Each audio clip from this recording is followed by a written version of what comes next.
Okay, so what's going on, everybody? This is going to be my review of Batman Arkham Knight's Season Pass DLC all the way up until the end of December. So let's start out with June when the game released. Of course, we have the Harley Quinn Story Pack DLC. Now, this DLC came with the game originally if you brought it pretty much day one. You didn't really have to pre-order it to get this DLC. Everybody should have had this DLC. However, for PC, there were people who didn't get it, but you could get a key to download this and add it to the game day one for like $1. Now, a lot of people complained about the Harley Quinn DLC for the simple fact that it was only 15 minutes. But for those of us who are Arkham fans, you know that usually the DLC is around this amount of time. So with that being said, it was a cool little piece of DLC to add to the Season Pass for the price. Now, accompanied with this, you also had the Red Hood Story Pack. Now, when you put the two DLCs together, this was a good DLC pack for June, along with the new 52 skin pack, which was actually released for free due to some kind of error that happened in June. And then you also had the June first appearance Batman skin, along with Batman Noel skin. So this was all June DLC. So for the Season Pass of June, it was a good kickoff start off year. This Red Hood Story Pack was actually pretty good, but unless you pre-ordered this game from certain places, you didn't get it. For those of you who didn't get it, this wasn't really something that came with the Season Pass. However, it was really good. Now, of course, due to the screw up on PC, we had to wait to get this on PC. But with that being said, it turned out to be pretty damn cool. And this was a really good piece of June DLC. This made the Season Pass June DLC worth it. So let's move to July. Now in July, we came back with another hard-hitting piece of DLC, which was pretty lengthy. This DLC was anywhere from about 50 minutes to 2 hours, depending on how you played the game. Most people probably played it and beat it within an hour. This DLC was pretty good because it told a backstory and had Joker in it. And, you know, you got to play with Batgirl, and she was the main protagonist, of course, along with Robin. So it was pretty cool to see Batgirl and Robin do some stuff without Batman and, you know, run through the amusement park and take out Joker and Harley Quinn. So this was actually pretty good DLC for June and July. Now let's move along to August. Of course, in August you have Bat Family Skin Pack. Then you have the 1989 Batmobile. Now this was a Batmobile that a lot of people wanted, and you had the Batman skin along with it. Now this was something that a lot of people wanted, and it made a lot of people happy. However, the Batmobile was speculated to not be available to play in free roam. However, now the catch was that it actually was available to play in free roam, but you just couldn't play it until after you beat the story, or at least all the droids were destroyed in the streets. So the August DLC was kind of lackluster. It was cool, but it wasn't really nothing any special. It wasn't any type of DLC. It was all cosmetic stuff and some racetracks. So the August DLC wasn't that great. Now in September, we come back with some challenge packs, which made a lot of people upset because the challenge packs, if you played them, had this blue aura wall around them that people complained about, and it made it feel really weird. When you beat people, they teleported and disappeared. It just ruined the whole feel of the challenge maps. And in the way they were accessible, Rocksteady screwed up with that, and then they turned around and fixed it around this time. So good for them that they actually fixed that. That was something that you don't normally see happen in games. So I will give them their props for that. You know, they really tried to clean up the mess that was made with this game from here and there. So let's also move on to the Tumblr Batmobile pack.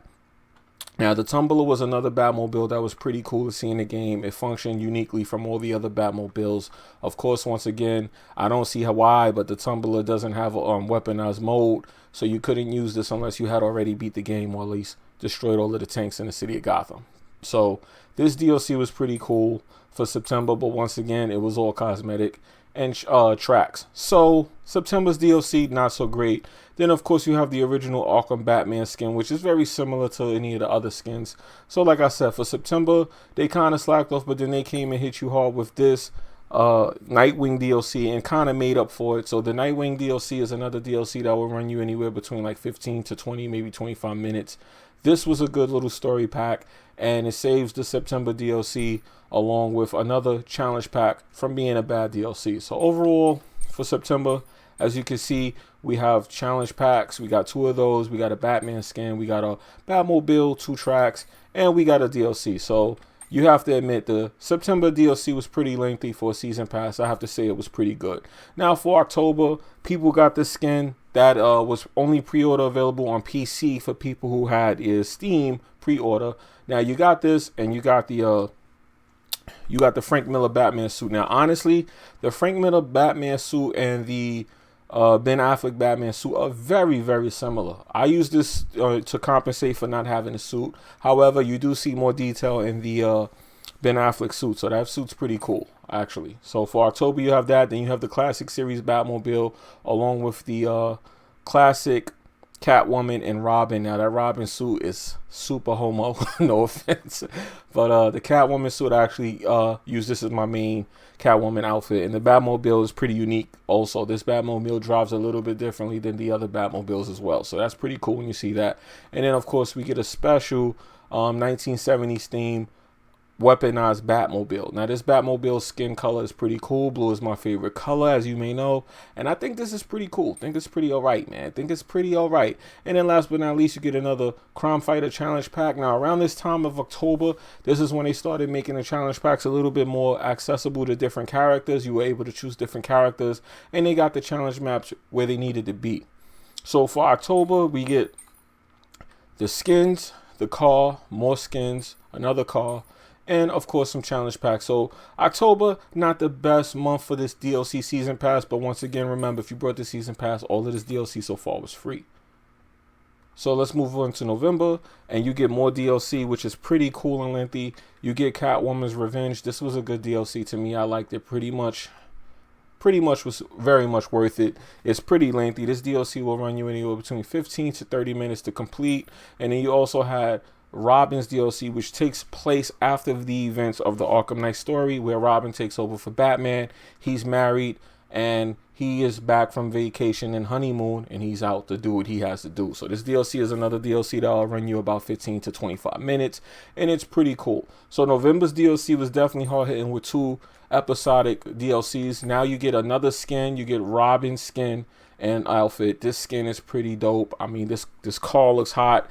It would have been nice to see him actually get in it and drive it, but I'm going to be honest, I really like the way this car look. The colors look hot, man. Red hot Batmobile riding down the streets. Pretty dope. Then, of course, you get the Wayne Tech track pack, which is also available for the new Batmobiles that you have available. And then you get the Riddler Batmobile, which I don't know. I mean, I don't know who will want that, but yeah, that's just another skin. And then you have, of course, another challenge map. And then you have what everybody was looking forward to, the 2016 Batman vs Superman Batmobile pack. You have the Batmobile and the costume, and the costume is bad ass. It's hot. I'm gonna keep it real.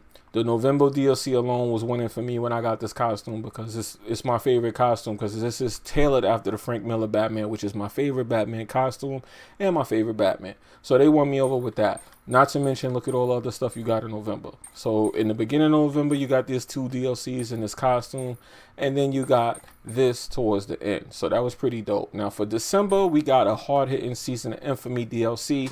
Now the Season of Infamy altogether between all 4 of these characters should take you anywhere between 2.5 to 4 hours to complete, and it is a definitely good DLC. You get to see some of these character stories close out, like Freeze. Freeze story is very good. I'm not going to spoil it for those of you who haven't played it, but for those of you who have, you know that his story ending was pretty dope. Ra's al Ghul had an opening to his story ending, which makes me wonder, is the Batman Arkham series over? I won't say what happens once again, but if you play it, you'll see what I'm saying. Killer Croc is very interesting because he's looking different, and they explain why through mutations and him being experimented on. So Killer Croc is even more fierce than he was in the original Arkham series. And then, of course, Mad Hatter returns to do what he does best, which is try to play with your head. So this DLC alone was pretty dope. And then, of course, you got another challenge map. You get these Batmobiles right here. And then you get the 2008 Batman suit. So this is pretty interesting. This is pretty interesting because this suit is a suit that people wanted. Me personally, he looks a little too skinny in it, but it's good to see it there because it makes you want to play the game over. Now this Batmobile is pretty dope because this is the original Batmobile that crushed Bane, and this Rocksteady theme Batmobile is pretty hot. It has that camouflaged Batman bat symbols and everything. It looks pretty dope. I like it a lot. So yeah, so overall, this is the extent of the season pass. Now, of course, let's go over here and you can see what's coming in June. So in January, you have, pardon me, not June, you have new map packs coming. They said they're going to give us map packs, and I believe they're supposed to give us some new costumes. So the season pass was expanded further than what we were supposed to get. As you can see, that's the Iceberg Lounge, so that's pretty dope if we see that return.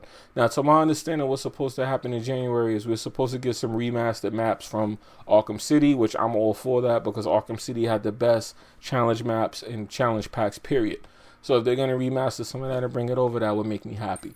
So overall, the season pass is actually worth it. I can't really say that it was a bad thing. If you look at all of this content, how could you say it's not?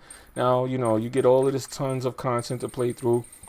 Now, however, of course, they're going to be releasing a definitive edition with all of this DLC in it. Now, if you can somehow acquire that, you're really going to get your bang for your buck with this game. So overall, I would have to say that the season pass was definitely worth it. At the end of it, when you look at all the DLC you got, you can't say that it's not, even though it would be amazing if this was all day one in the game. So for those of you who did not get this game, when you do get the version with all of this DLC in it, enjoy it, because this is amazing. This is a lot of content. It's your boy Jimmybgaming. This is my review of the Batman Arkham Knight season pass, and yes, I think it was pretty much worth it. Season Infamy was pretty dope, even though they left some stuff out. I'm wondering if they'll bring it back. Let me know what you think in the comment section below. Did you play this game? Did you beat it? Did you get the season pass? Did you trade it? Let me know what you guys think. I'm out of here later.